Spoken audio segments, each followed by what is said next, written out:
itu adalah berkarya dengan ikhlas tadi. Jadi semua hal yang dilakukan dengan hati akan sampai ke hati juga.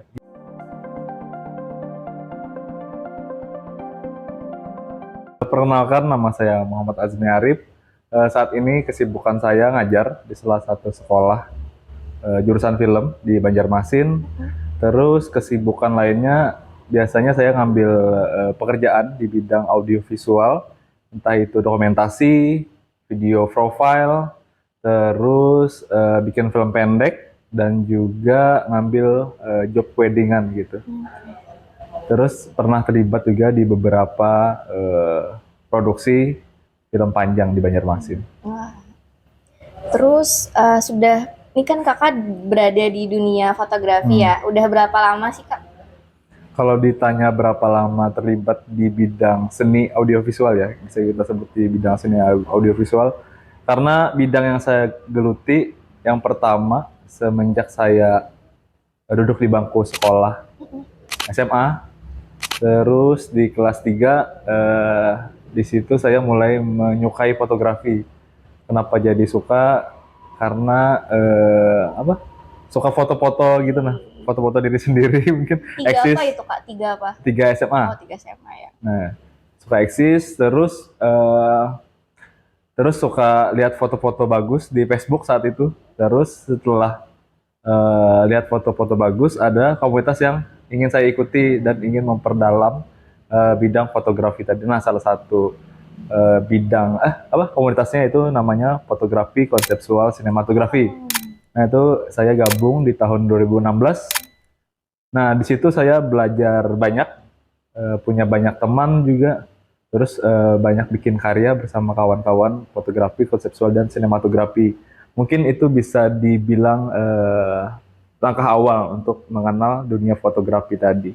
Jadi di tahun 2016 sampai sekarang banyak perjalanan dan komunitas yang saya ikuti.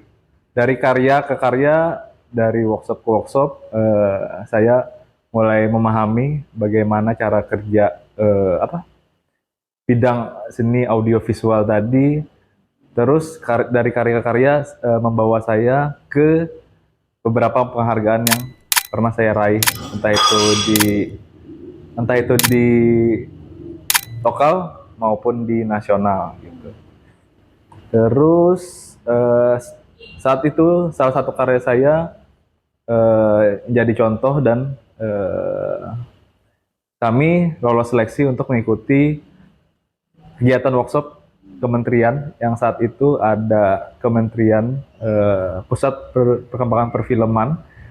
Nah, saat itu juga saya mulai mengenal dunia perfilman. Nah, awalnya dari fotografi terus ke film, banyak dapat ilmu dan banyak dapat kawan di sana. Terus ilmu dan yang kami dapat di sana kami bawa ke Kalimantan Selatan, khususnya Banjarmasin. Nah, dari situ 2016 mulai ekosistem perfilman di Banjarmasin mulai berkembang, banyak komunitas-komunitas yang mulai bermunculan dari kegiatan screening saat itu, screening yang dilaksanakan oleh fotografi atau disingkat dengan PCC. Nah, terus semenjak pemutaran itu dilakukan secara rutin, banyak penonton yang berkumpul dari beberapa komunitas. Terus kami sepakat mau membuat sebuah forum yang berisikan kawan-kawan yang mewakili komunitasnya untuk membangun ekosistem perfilman di Kalimantan Selatan ataupun Banjarmasin gitu. Nah, setelah itu ekosistem mulai berkembang, Forum Sianas Benua banyak mengadakan program, terus banyak kawan-kawan yang dari luar daerah mengajak kolaborasi untuk produksi film panjang gitu sih. Singkatnya segitu. Oke, kamera pertama yang kakak gunakan nih pada saat itu tuh apa? Kalau awal-awal saya nggak punya kamera, saya minjam.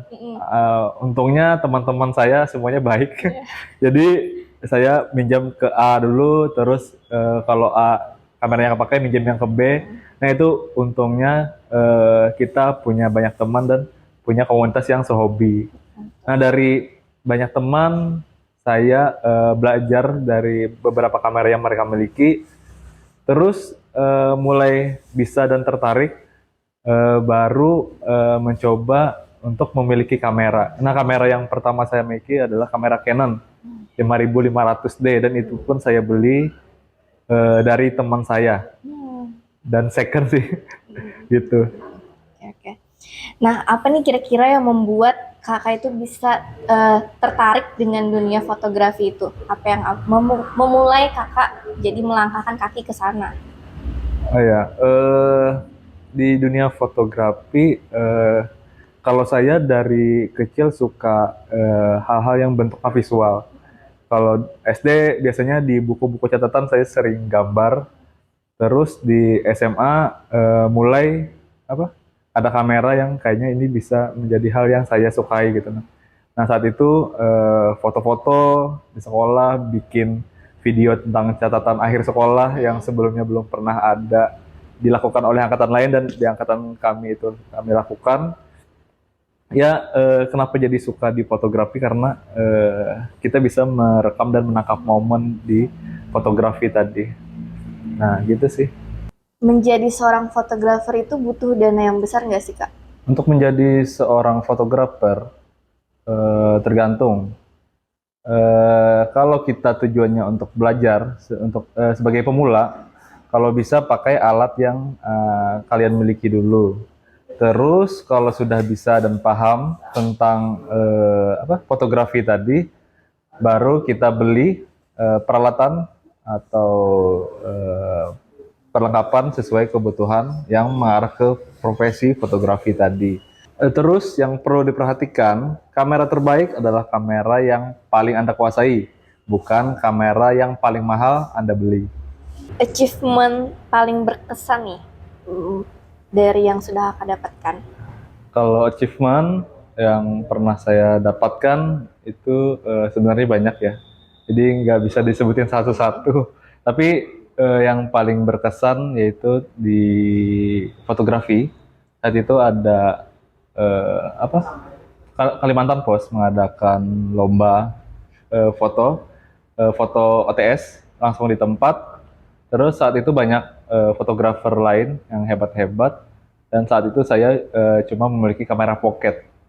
Nah, tugasnya saat itu satu hari ditugaskan untuk memotret eh, apa rumah Banjar di sekitaran Sungai Jingah. Terus semuanya nyebar, dikasih waktu.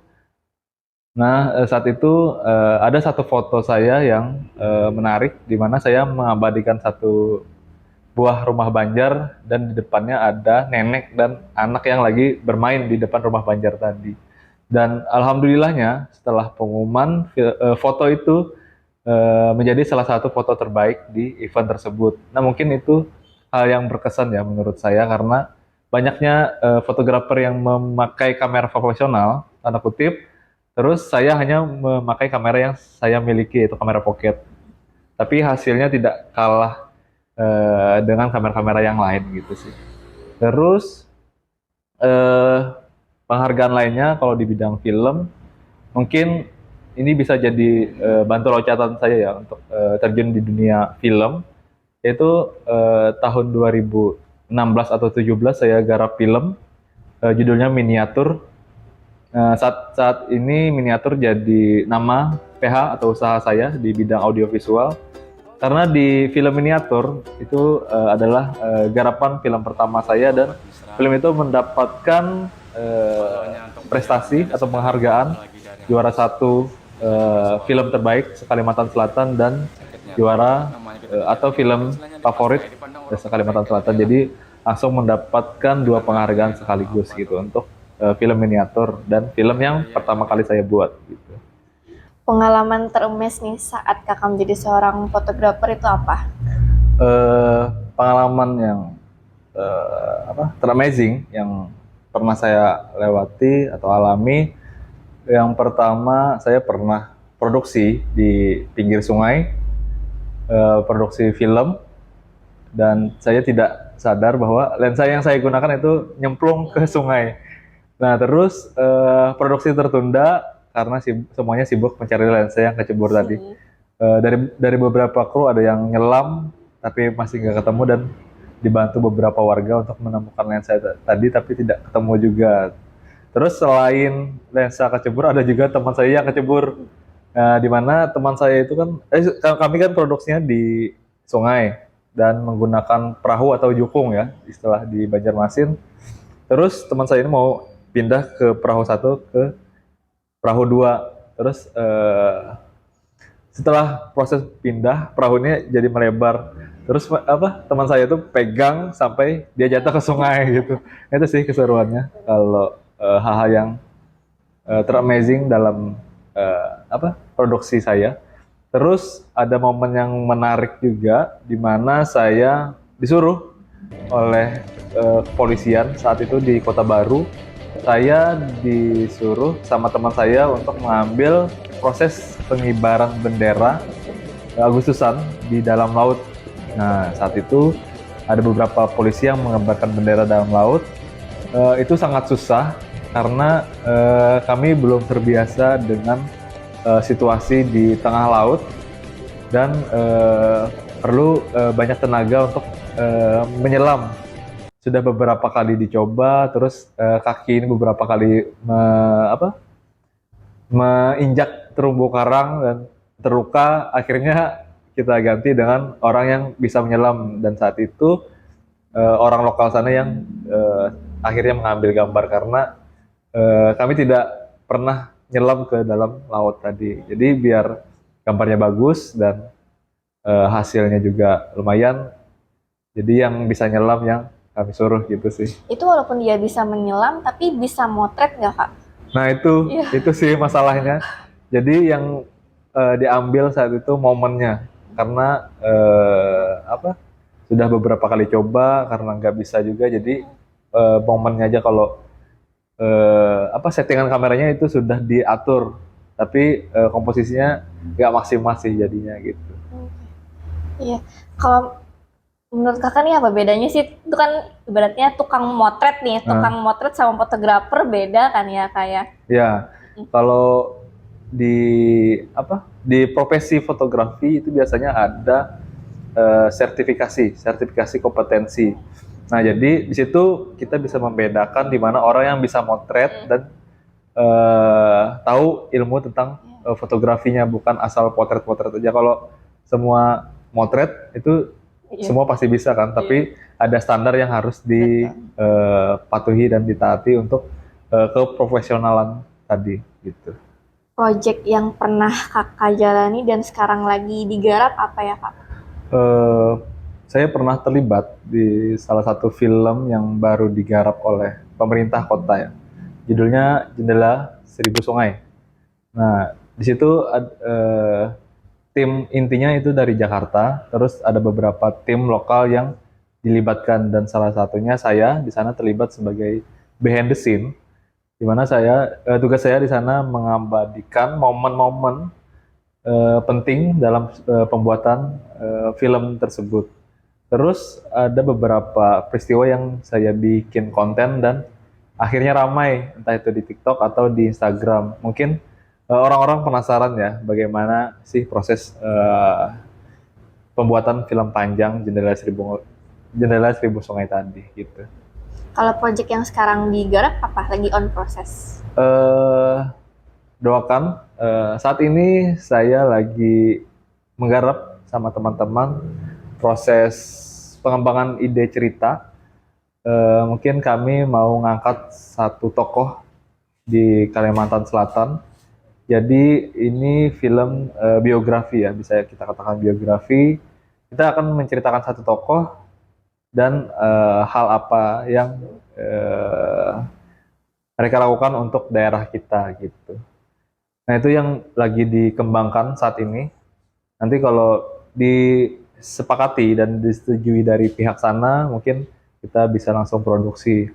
Terus hal lainnya, saya bercita-cita di Banjarmasin, khususnya di Kalimantan Selatan, mau bikin film. Mungkin film pendek dulu yang jenisnya drama musikal. Tapi yang bedakan di sini adalah drama musikalnya tentang lagu-lagu Banjar ya. Lagu-lagu Banjar yang mungkin bisa jadi khas daerah kita gitu sih. Apa sih kira-kira yang menjadi perbedaan mendasar antara pengambilan foto objek sudut ruang dan pengambilan objek yang berupa manusia, Kak? Kalau foto yang berupa manusia, mungkin yang perlu kita perhatikan yang pertama emosi atau ekspresi ya. Terus posisinya juga diperhatikan. Posisi bisa berkaitan dengan gestur tadi. Nah itu manusia. Kalau untuk ruangan ya, biasanya kita berbicara look dan mood. Terus masih berkaitan dengan estetik karena hal indah atau estetik itu biasanya disukai oleh orang ya. Terus kalau kita berbicara look dan mood, eh, dalam sebuah foto atau video, bagaimana caranya dari sebuah foto tadi bisa menyampaikan informasi mengenai tempat tadi, apakah tempat ini bagus, nyaman, terus suasananya itu senang, indah, tenang dan lain-lain, mungkin bisa dilakukan dari sebuah foto tadi. Terus untuk menambah suasana tadi jadi menarik dan pesannya bisa tersampaikan, bisa kita menambahkan beberapa properti, entah itu peletakannya, jenis propertinya apa, terus warna yang dipilih apa aja. Nah, mungkin itu bisa menggambarkan suasana tempat tadi. Karena kalau kita berbicara tempat, biasanya kalau di dalam artistik ya, itu kita berbicara look dan mood tadi. Bagaimana caranya tempat tadi bisa rasanya itu bisa sampai ke audiens gitu sih. Berarti setiap gambar yang diambil tuh pasti ada maknanya tersendiri, Kak ya? Iya betul, makanya ada istilah satu foto beribu makna ya kan. Terus ada juga mulutku di balik lensaku. Jadi foto yang bicara, bukan kita lagi yang bicara gitu. Oke. Nah, ini kan tadi kita udah ada ambil dari beberapa proyek yang sudah Kakak lakukan ya. Jadi ada jembatan Basit itu kan diambil pada saat malam hari kayak terus di Masjid Istiqlal itu malam hari juga dan yang di siang hari tuh ada Candi Borobudur nih Iya, kayak. betul. Ini kita tayangkan untuk proyek yang pernah diambil sebelumnya. Nah, dari ketiga gambar ini kan pengambilannya berbeda ya Kak. Ada yang malam sama siang hari. Nah, kalau menurut Kakak pribadi nih, apa sih kesulitannya antara pengambilan foto malam dan siang hari itu? Kalau malam, yang pasti kita minim cahaya ya kan, minim cahaya. Jadi untuk pengambilan gambarnya kita biasanya menggunakan shutter speed yang rendah kalau di luar ruangan. Nah, contohnya di Jembatan Basit itu menggunakan shutter speed yang rendah. Terus kita harus tahu cahaya-cahaya mana yang perlu kita ambil karena kalau di dalam fotografi kan pengertian fotografi adalah melukis dengan cahaya. Jadi kalau tidak ada cahaya, tidak ada foto yang dihasilkan. Nah, jadi PR-nya kalau kita motret malam hari, kita harus peka terhadap cahaya-cahaya yang ada di sekitar kita. Kalau cahaya yang ada di sekitar kita masih kurang, mungkin bisa kita tambahkan cahaya-cahaya yang mungkin bisa menambahkan cahaya di dalam foto kita tadi biar semua elemen yang kita mau perlihatkan dan mau kita sampaikan melalui foto tadi atau video tadi bisa terlihat oleh audiens gitu dan bisa kelihatan lebih estetik sih gitu. Terus di foto Jembatan Basit itu saya ambil di malam hari menggunakan tripod. Terus ada beberapa cahaya yang mungkin itu bisa menjadi bintang-bintang ya. Nah itu tekniknya menggunakan aperture yang bukaannya kecil. Ya, jadi angkanya besar. Jadi bukaannya kecil itu bisa membuat cahaya cahaya lampu itu menjadi bintang-bintangnya itu bisa dilihat Iya, betul nih. jadi bintang ya kan. Nah terus kenapa harus menggunakan tripod? Karena kita menggunakan shutter speed yang rendah. Karena kita mau ngambil orang lewat jembatan itu tadi. Iya, betul. Nah, jadi ada cahaya yang panjang yang bisa direkam oleh kamera tadi. Terus kalau di Istiqlal, sebenarnya Istiqlal ini arsitektur yang bagus ya kan. Jadi dari sudut manapun itu bakalan diambil bagus. Tapi di situ diambil malam hari dan saya kasih framing dedaunan. Daun. Karena di sekitar Masjid Istiqlal itu ada hal-hal yang segar yaitu dedaunan tadi. Jadi biar eh, tidak banyak ruang kosong dan dedaunan itu bisa menambahkan informasi mengenai Masjid Istiqlal tadi, saya masukkan di dalam objek foto tadi. Terus fotonya saya cari posisi yang kira-kira itu bisa mewakilkan Masjid Istiqlal tadi. Nah, jadi foto itu adalah sudut yang kira-kira menurut saya itu terbaik gitu, yang bisa memperlihatkan semua tampilan dari Masjid Istiqlal tadi. Betul. Gitu sih. Oke. Terus kalau foto Iya. Borobudur, nah itu saya ambil pada saat saya liburan. Terus lagi-lagi tempat Borobudur itu dari sananya sudah bagus, makanya Borobudur adalah salah satu destinasi wisata atau keajaiban dunia, salah satu keajaiban dunia ya kan, tempat terbaik di salah satu ketujuh keajaiban dunia. Betul. Nah, kalau dari manapun Borobudur kita ambil kayaknya bagus karena dari bangunannya sudah bagus duluan. Makanya sebenarnya teknik bagaimana foto kita bagus itu lagi-lagi yang perlu kita perhatikan adalah tempatnya bagus dulu. Jadi dari banyak sudut gambar kita bisa nge-explore gitu. Nah, kalau gambar atau kalau tempat yang kita datangi itu sudah bagus duluan gitu.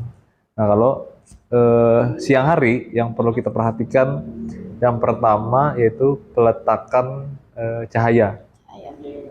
Nah, yang disarankan untuk memotret di luar ruangan itu kalau bisa jam-jam yang bagus itu adalah jam 7 sampai jam 10, terus jam 3 sampai jam 6. Nah, itu waktu-waktu yang kira-kira bagus untuk ngambil foto-foto di luar ruangan. Nah, kalau siang itu cahayanya terlalu keras, terus kalau kita memerlukan model di situ biasanya modelnya bakalan hitam di Iya, di betul. bawah, jadi kelihatan horor ya. Iya, Iya.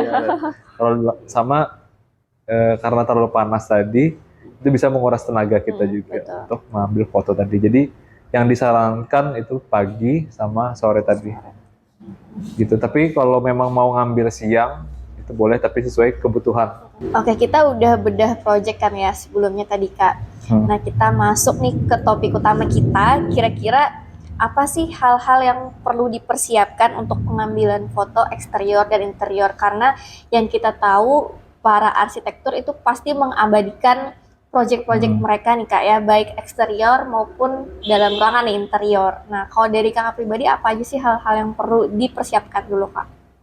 Kalau untuk motret, entah itu dalam ruangan atau luar ruangan, biasa yang saya lakukan yang pertama kita harus menyiapkan kamera dulu ya. Yes, kamera. Kamera, terus dalam kamera ini ada beberapa hal yang harus diperhatikan.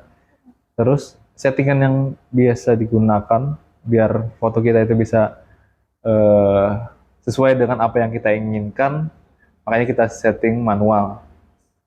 Terus dari settingan manual tadi ada beberapa elemen yang perlu kita atur. Ya, biasanya disebut dengan segitiga exposure. Terus dalam segitiga exposure itu ada 3 elemen. Yang pertama ada shutter speed. Shutter speed di mana kecepatan menangkap objek. Terus ada diafragma atau aperture. Ini berbicara ketajaman, ruang tajam. Entah itu mau blur, bokeh atau tajam gambarnya.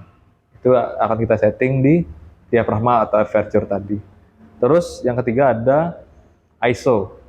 ISO ini lebih ke intensitas cahaya yang mau kita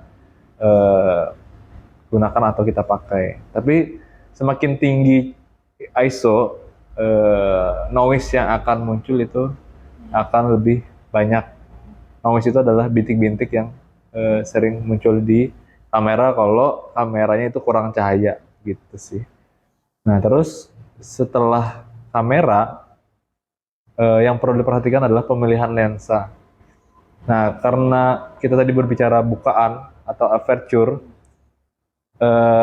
ruang tajam itu sebenarnya ada di lensa. Nah kalau kita mau motret yang tajam semua, jadi kita harus menggunakan aperture yang tinggi angkanya dengan bukaan yang kecil, misalkan 5 atau 6 atau 7 mungkin ya. Kalau ruang tajamnya itu semakin banyak gitu. Jadi harus menggunakan aperture yang bukannya sempit atau angkanya yang tinggi gitu. Terus selain lensa, nah lensa ini kita berbicara focal length juga sih. Focal length itu di mana kita berbicara sudut pandang. Jadi ada yang lebar, Ya. ada yang normal, mungkin 50 mm atau 30 mm. Itu berbicara sudut pandang yang kita lihat gitu. Nah, nanti focal length ini bakal berpengaruh ke bentuk-bentuk yang ingin kita ambil, misalkan apa propertinya, biar kelihatan secara benar profesional, kita harus menggunakan lensa yang tidak distorsi, lensa yang tidak melengkung atau mencembung.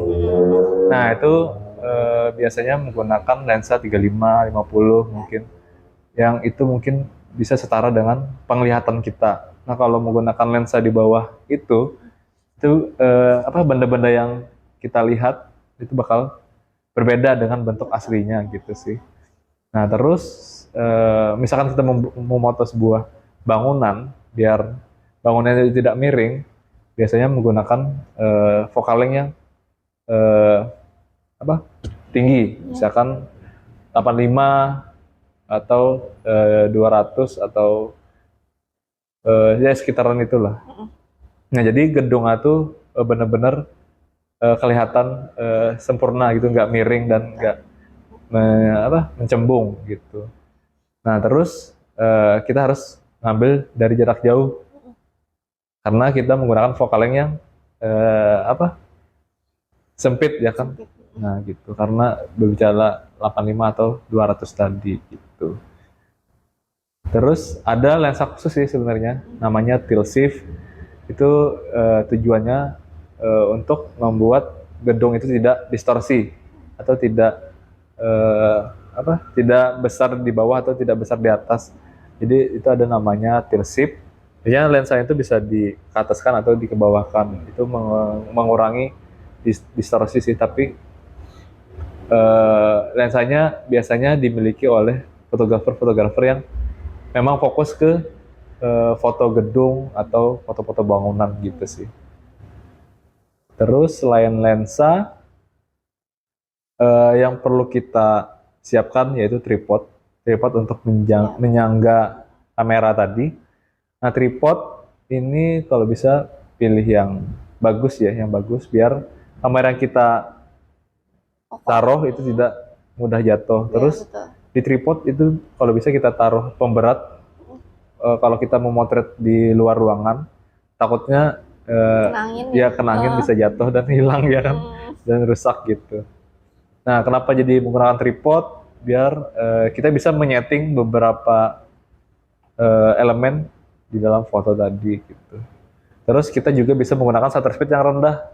Jadi cahaya yang kita tepatkan dan kita masukkan itu bisa terekam di kamera tadi menggunakan shutter speed yang rendah. Mungkin jangan terlalu rendah juga sih. Mungkin 1/6 atau 1/50 atau 1/30 sih udah aman gitu. Terus selain tripod, ada pencahayaan.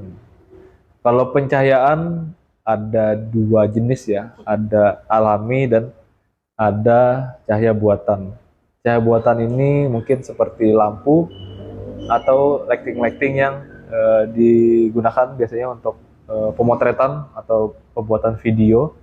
ada dua, continuous sama flash. Kalau flash itu kan yang nembak, Iya, nembak. kalau continuous itu dia cahayanya ngetap gitu. Nah mungkin dua cahaya buatan itu bisa dipakai untuk pemotretan di dalam ruangan. Terus yang kedua ada cahaya alami. Cahaya alami ini adalah cahaya dari matahari. Nah kalau kita berbicara foto dalam ruangan, berarti kita harus cari jendela yang bisa memasukkan cahaya alami tadi gitu. Gitu sih. Oke. Kalau misalnya ini kita ngambil foto di luar ya, di luar ruangan eksterior itu, kita kan memerlukan cahaya alami nih Kak. Kita kan nggak bisa ngatur tuh cahaya alaminya, berarti dari kameranya dong yang kita atur ya. Ya, kameranya yang kita atur karena di kamera kita bakal melukis cahaya yang kita inginkan. Ya, Makanya ada segitiga exposure tadi. Entah itu shutter speed, diafragma atau ISO tadi yang bisa kita atur gitu. Terus yang paling penting tadi perhatikan arah matahari tadi. Nah, arah matahari tadi kalau bisa hati-hati backlight kayak gitu ya Kak. Perhatikan shadow-nya di mana biar gedung tadi yang kita foto tadi lebih berdimensi. Ya, betul. Gitu sih. Apa perbedaannya misalnya kita mau ngambil dokumentasi misalnya video atau foto menggunakan drone kayak gitu Kak untuk sebuah proyek, apa perbedaannya dengan kamera yang biasanya? Kalau drone biasanya itu kan memperlihatkan hal yang luas ya kan. Terus kalau drone itu kita berbicara sudut pandang pengambilan atau angle. Kalau angle drone tadi itu mengambil sudut pandang mata burung ya kan, bird eye, biasanya bird eye. Dan itu tidak bisa kita jangkau kecuali kita naik pesawat atau helikopter ya kan. Jadi hal yang tidak bisa kita gapai dengan sudut pandang yang tinggi itu bisa kita gunakan drone gitu. Terus kalau di drone itu sebenarnya sudut pandang kameranya itu kan luas kan. Luas, betul. Nah, itu bisa sih sebenarnya menginformasikan mungkin gedung ini berada di mana, terus gedung ini sekitarnya ada apa aja. Ya lebih memperlihatkan hal yang lebih luas sih kalau di drone. Nah, terus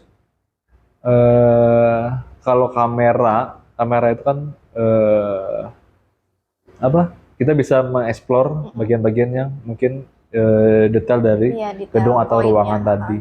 Karena lensa-lensanya bisa kita ubah. Kalau drone kan lensanya memang segitu dan tujuannya memang ngambil view yang lebih luas gitu dari atas gitu sih. Karena biasa kan kalau proyek-proyek kan kita mesti lihat secara luasnya kan ya Kak. Kalau misalnya drone kira-kira itu perlu pengaturan cahaya juga nggak sih Kak? Ya sama, setiap kamera pasti ada pengaturan segitiga exposure tadi, entah itu drone atau kamera lainnya gitu. Yang membedakan kamera itu sebenarnya fiturnya, tata letaknya di mana dan fiturnya itu apa aja. Kalau basicnya semuanya itu pasti menggunakan segitiga exposure tadi, yaitu drone, entah kamera mirrorless, DSLR atau kamera yang lainnya gitu sih. Kalau untuk foto interior nih, kira-kira kamera apa kira-kira yang Kakak rekomendasikan nih? Kalau kamera lagi-lagi sesuai kebutuhan ya. Iya, betul. Kalau film beda lagi kameranya, kalau foto beda lagi kameranya. Nah kalau saat ini yang lagi bagus atau hype yaitu kamera mirrorless mungkin ya, mirrorless. Iya, mirrorless. Nah mirrorless kalau yang sering saya gunakan itu kamera Sony. Nah terus selain body kita harus perhatikan jenis lensanya juga.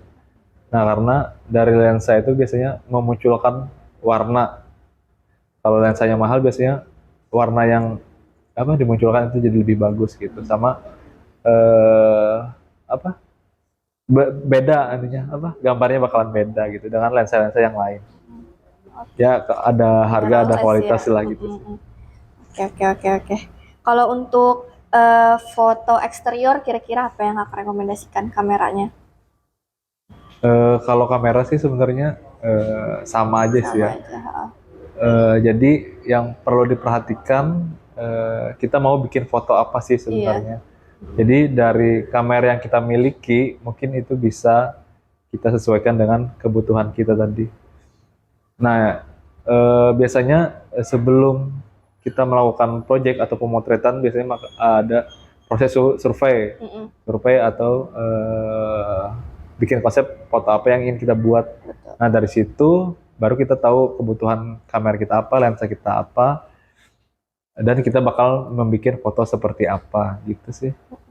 Jadi dilihat dari kebutuhannya dulu. Jadi sebenarnya semua kamera itu semuanya bagus, semuanya eh, bisa dipakai, tapi lagi-lagi sesuai kebutuhan sih. Ya, sesuai kebutuhan dan tangannya deh Iya, kayaknya Kak ya.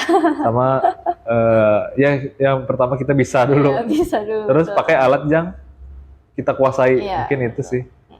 Jangan pakai alat yang kita tidak pahami. Iya. Itu yang paling penting sih. Betul. Gitu. Apa arti fotografi untuk hidup Kakak?